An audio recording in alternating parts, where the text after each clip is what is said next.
It was a combined effort in serving justice today. In the names of Shanann, Bella, Celeste, and Nico. Today I am proud of the determination that was put forth by all those who worked with us on putting this man away. His deplorable actions were fought back vigorously by honest police work, coupled with the goodwill of caring and loving people. But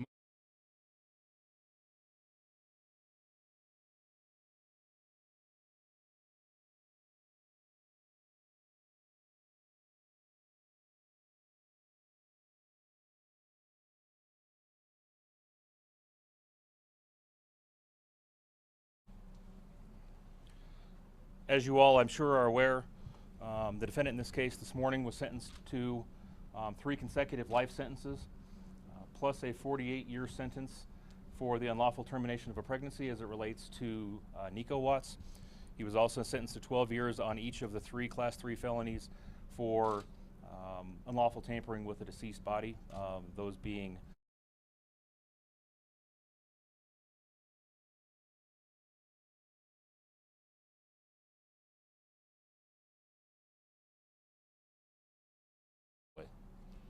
Yeah.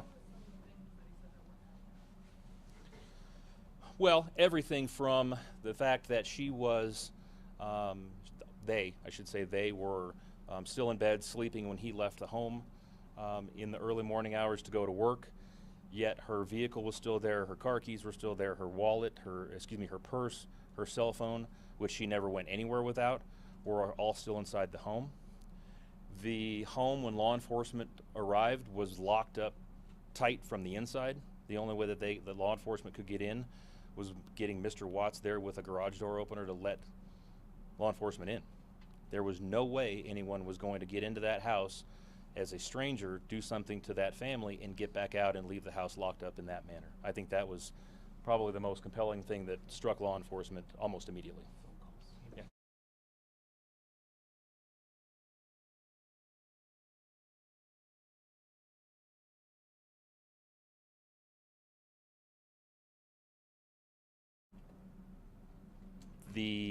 Like I said this morning, he had done searches dealing with secluded vacation spots in Aspen that he was planning on apparently taking her to. He was researching jewelry. He was doing all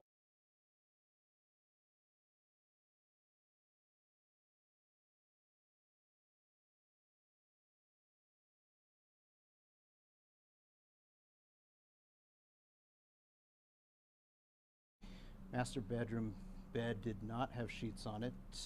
Those sheets had been taken off and placed, part of them had been placed in the trash can, and then apparently Shanann had been wrapped in one of those sheets, or that sheet had gone with her out to the oil tank and was found by the drone about the same time that he was being interviewed by the FBI and CBI. And that was a key piece of evidence in us connecting the missing persons to him.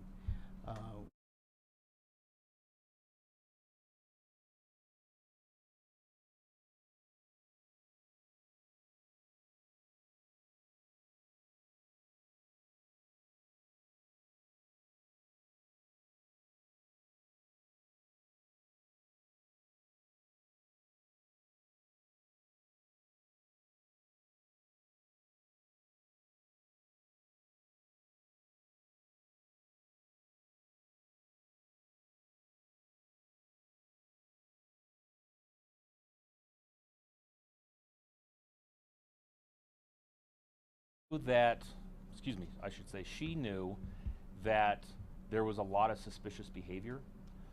We knew that she was getting alerts on her phone of credit cards being used at a restaurant in North Denver at a time that she was in North Carolina.